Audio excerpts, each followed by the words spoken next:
If you have a long layover or a delayed, canceled flight, it can be genuinely worth it to buy a day pass for a premium airport lounge. YYSK delays, flight cancellations, and long layovers sometimes just happen.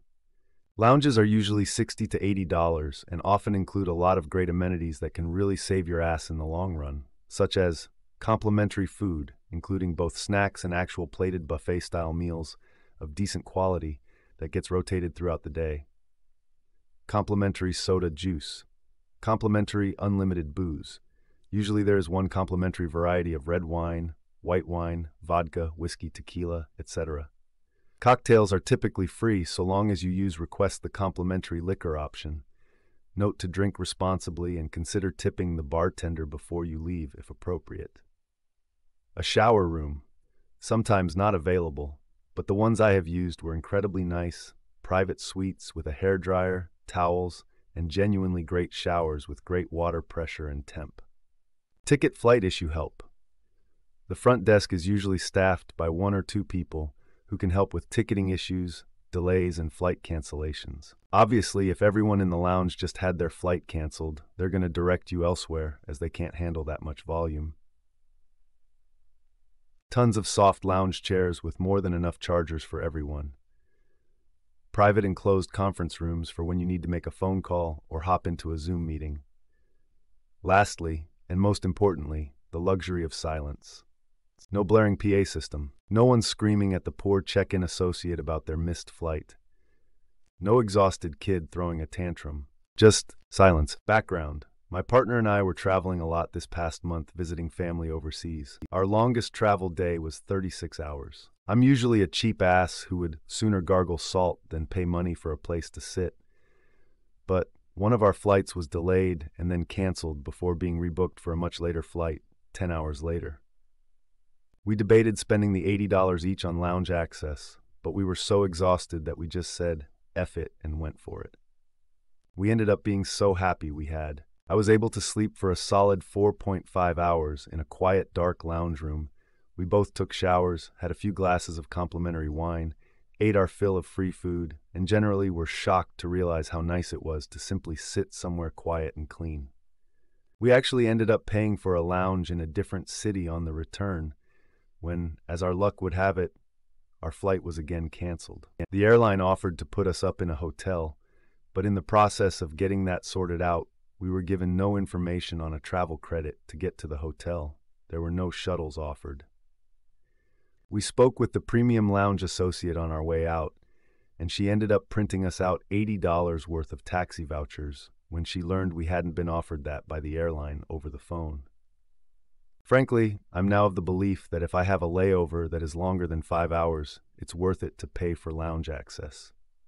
I'd probably spend at least $20 to $30 on airport-priced food, snacks, beverages, so an extra $60 to have somewhere genuinely quiet to relax, eat decent complimentary food, and have a cocktail or two before getting crammed into an airplane like a sardine is worth it. Travel sucks, but with inflation, what it is at this point, $60 is a nice night out for one. It can be worth it to spend that on a half day's worth of peace in lieu of a mess steak and a couple cocktails. I had a long layover once, and the airport I was at had a little mini hotel, just space for a bed and your luggage really, where you could pay by the hour, almost like a capsule hotel. And you could tell them what time your next flight was boarding, and they would give you a wake-up call. Best way I've ever spent money at an airport. That sounds like my dream airport amenity. Where was this at? Denver has these as well, mini hotel rooms. Where are these in Denver? Ahref, googlethatforyou.com, Mini Cent 2 Hotel, Denver Senate Airport here. I'm an idiot. The link for Minute Suites that doesn't have a location in that airport, so no, your response didn't answer the question. I'm still stupid.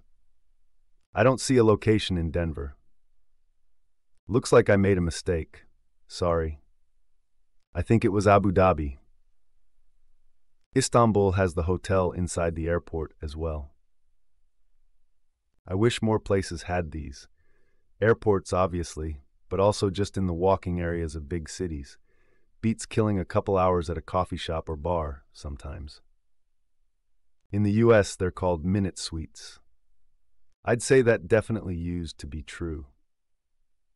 These days, airport lounges are overcrowded, and many airports have been remodeled so the normal areas are just as nice. Now, the exception to this are the real premium lounges that most people don't even know exist. The problem is you can't buy access. You need a first-class international ticket, for instance. But those lounges are awesome. I came here to say this.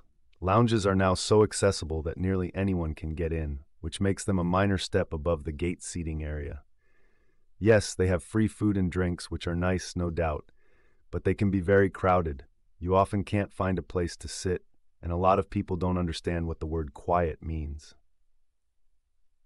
Edit. Many times I've seen lines of cardholders waiting to get in when the lounge is full on an one-out, one-in basis. Edit 2. In fact, I saw a news piece recently that for this very reason, some airlines are starting to dial back lounge access again by making the conditions for entry more restrictive and reserved for their premium customers like they used to be. The lounge used to be a desirable perk, but if everyone gets it, then it has no value to their premium customers. At which point, like, paying $40 for free food instead of paying $20 for food is kind of iffy. Depends on the airport. At EWR, a meal can easily run you close to the same amount as the club pass without the additional benefits. If I'm bored, I'm going to eat like 3 meals. My body has no concept of hunger. Slaff, our shit Americans say. It must depend on the airport. I fly most frequently through O'Hare, and the United Lounge there is quite a bit nicer than Gen Pop. The chairs are more comfortable, the Wi-Fi is faster, the bathrooms are nicer, and the food is better than everything in the terminal, except maybe Wolfgang Puck's pizza place. That said, I doubt I'd use it if I didn't have access through my credit card. Nothing is ever free. Delta dialed back their Sky Club access this year, and many lounges restrict day passes if they are too full, only allowing members access. Some lounges have showers, not just fancy ones. The Air France lounge at Charles de Gaulle has private showers, and the lounge is often accessible with something like a €50 payment. Agreed. Any more are often long lines even for cardholders. It's gotten silly, and free beer applies only to Coors Light, not the Lagunitas on the next tap. Yup, airlines are locking down their access to lounges. Amex used to allow a bunch of guests if you had a platinum card. Now it's just you. United and Delta made it harder as well. True, used to have access to more lounges with United credit card, but now it's only a certain tier. It's gotten better with the new rules. More expensive but less crowded and better food, at least at Delta lounges. Priority Pass works wonders. I paid $70 to get into a crappy lounge in Abu Dhabi last week due to having an 8-hour layover. I couldn't get one of the comfy seats, all taken. The buffet was pretty average, so were the free drinks. I ate, drank a free drink, and left after an hour. The other bits of the airport were much quieter, and food was better at the restaurant/bars outside the lounge. I realized after I paid that a load of people in the lounge were there based on their credit card. And what's worse, I have a card that I could have entered the lounge with, but my damn credit card got hit by scammers just before my trip, and the replacement didn't arrive on time, or their airline. So I felt pretty scammed and annoyed, and I won't be paying into any lounges again anytime soon. Totally agreed. I'd been in a handful of business class lounges on work trips. I don't travel for work often, and when I do, it's typically economy, just a few higher budget jobs where I got to travel business class, and was very impressed by the spacious lounges that were very quiet and calm, with a great selection of complimentary food and drink. Last year, I was flying with my girlfriend, and her credit card gained us access to a lounge, so I assumed it would be the same, but it couldn't have been more different. Other than the complimentary food and drink, which was just fine, I found the lounge area to be much more crowded and annoying compared to other places in our airport. If I had to pay, I'd much rather just pay for a few drinks, food at a restaurant, and find a quiet part of the terminal to stretch out in. 100%. Now I want to go to just hang out for the day. When is your flight, sir? Oh, never. I'm a local. I know people who did this in the 80s, 90s for real. They'd have business meetings and whatnot. Sadly, then 9/11 happened. Oh, yeah. Or buy a cancelable premium ticket, go to the lounge, then reschedule. At least those are the stories. I don't know why you'd want to sit in an airport for hours if you're not flying. I never understood people who come up with these hacks that could easily end up biting them in the ass. Some airlines consider your ticket as used once you go through security. I learned that because I fell asleep at a lounge and missed the flight, and they told me I'd have to buy a new ticket because my ticket was considered scanned. But that if I had not gone through security, then they would have been able to rebook me for free. Ah, then it must be an urban legend. This makes sense. Back in the day, the airport was a great hangout spot, even just to get high as gas and ride the longest people mover ever.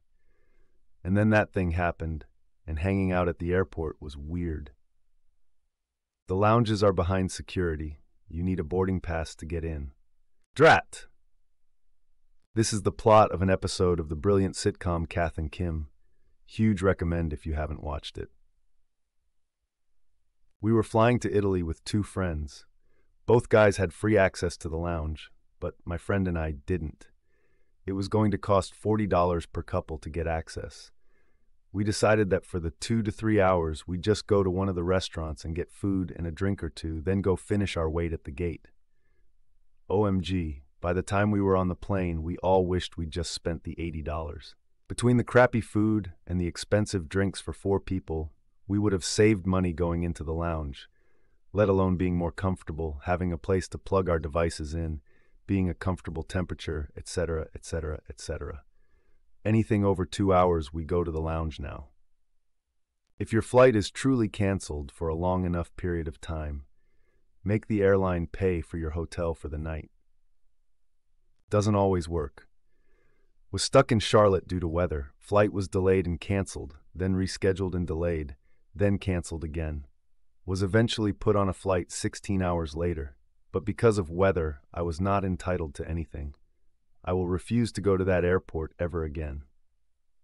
I did this on my last flight and will 100% do it again.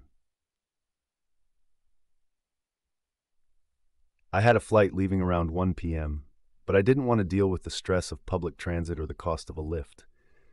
I saw that the airport had a lounge, so I asked my husband to just drop me off on his way to work, and I bought a $40 day pass for the lounge.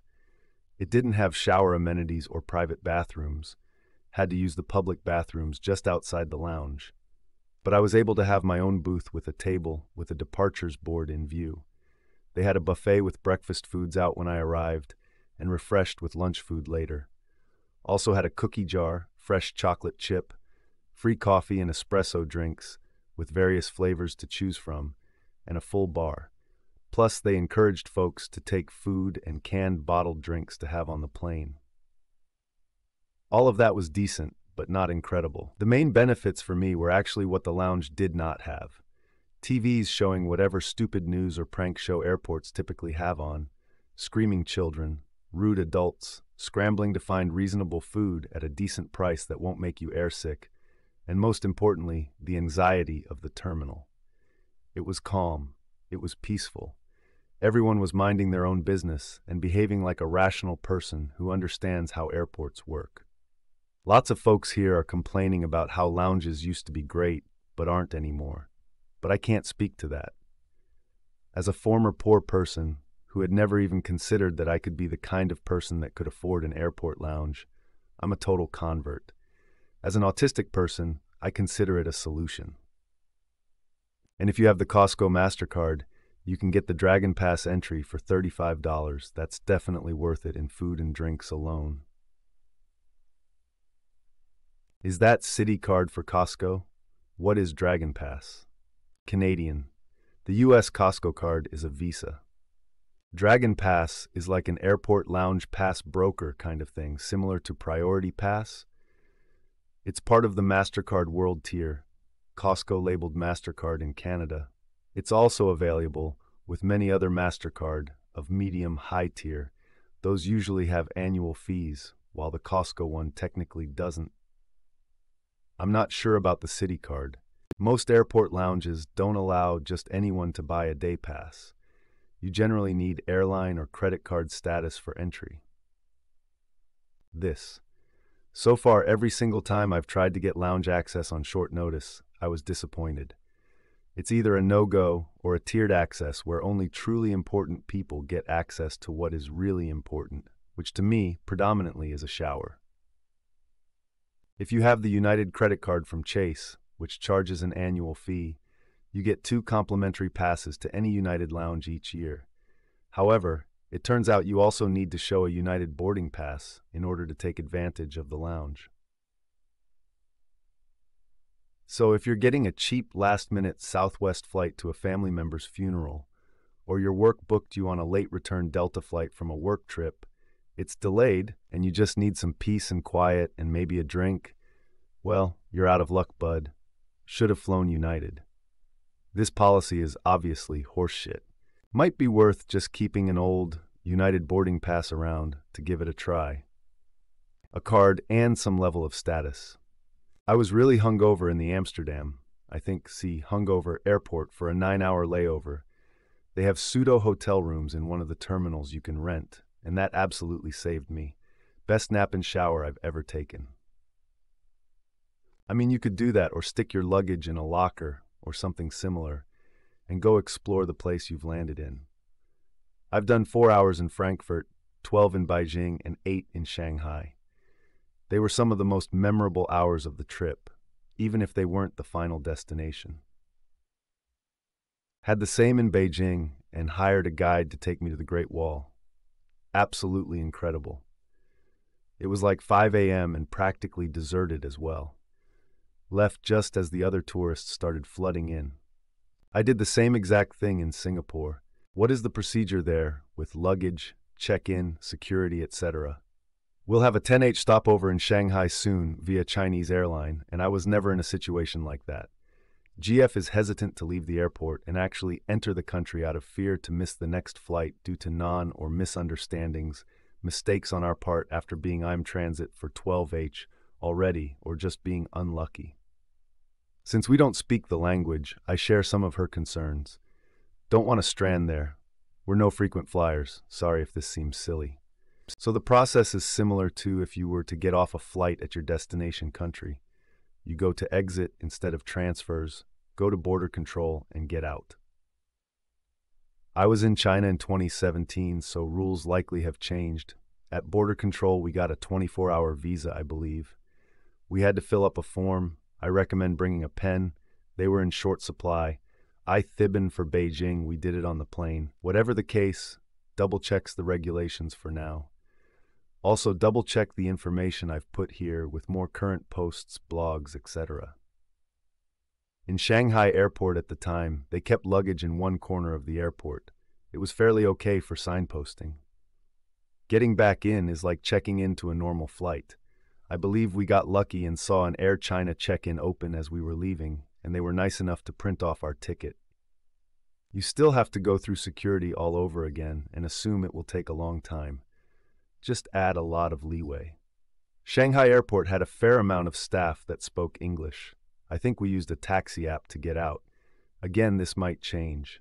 Bear in mind that if you want to translate, they will read in characters.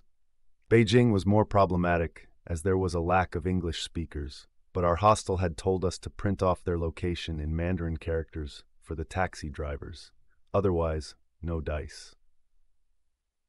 Doing it the first time will always be a bit stressful, and I can understand being stressed about it. Add a lot of leeway into your itinerary, and that should reduce the stress, i.e., if it says it takes 1 hour to get to the airport, add another, and then add more for the check-in. I can understand if you don't want to do it, but once you do it once, it gets easier and you're more confident to do it again. Warning for Delta flyers. If you fly first class on Delta, you cannot get into the lounge on that basis alone. You need to also have a Delta MX credit card. I swore them off. You can't give me the luxury of a few hours in the lounge when I'm giving you substantially more money?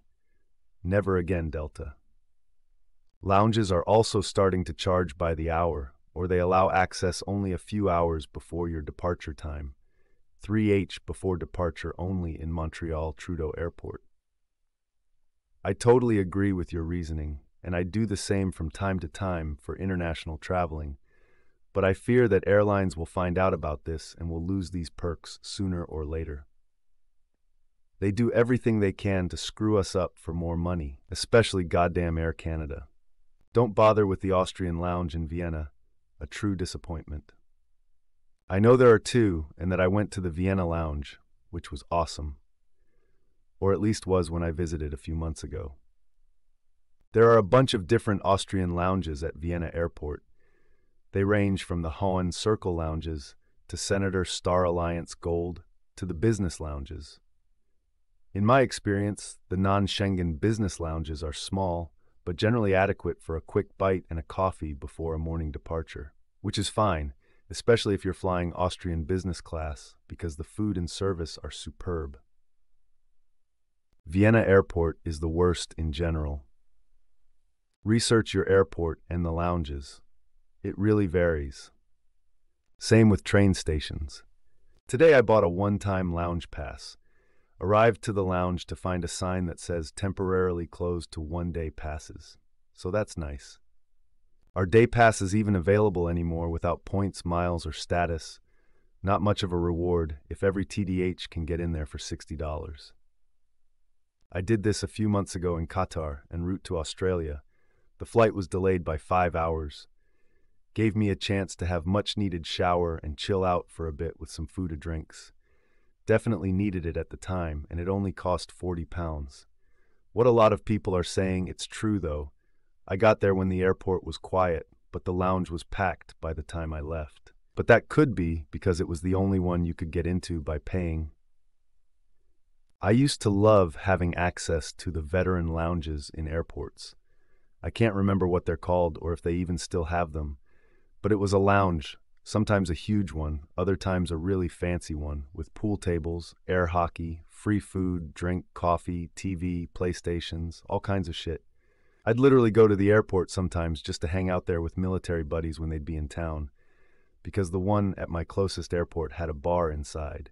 It was always empty or had very few people in it. The real tip is to go to the mosque if they have one. Almost all mosques are thickly carpeted, making them really comfortable. If you're respectful, you can lay down with your headphones and even sleep there. You had me at buffet. Lots of credit cards will give you various versions of Priority Pass, which essentially gets you into any airport lounge. Over the past year, I've done a bunch of travel using credit card points, and I've gotten to use a couple of airport lounges that by themselves almost make the annual fee of the card worth it. I can't upvote this enough. It can really soften the blow of a canceled flight or a long layover to just have somewhere quiet and comfortable. Check with your bank if there's a credit card that offers complimentary passes. I have 5 free passes per year into a huge selection of premium lounges for myself and a partner for a basic Visa travel card. Bro, shut the fuck up. Lol, am I the only one that got this joke? Clearly. Lol. People get their panties in a bunch real easy in here.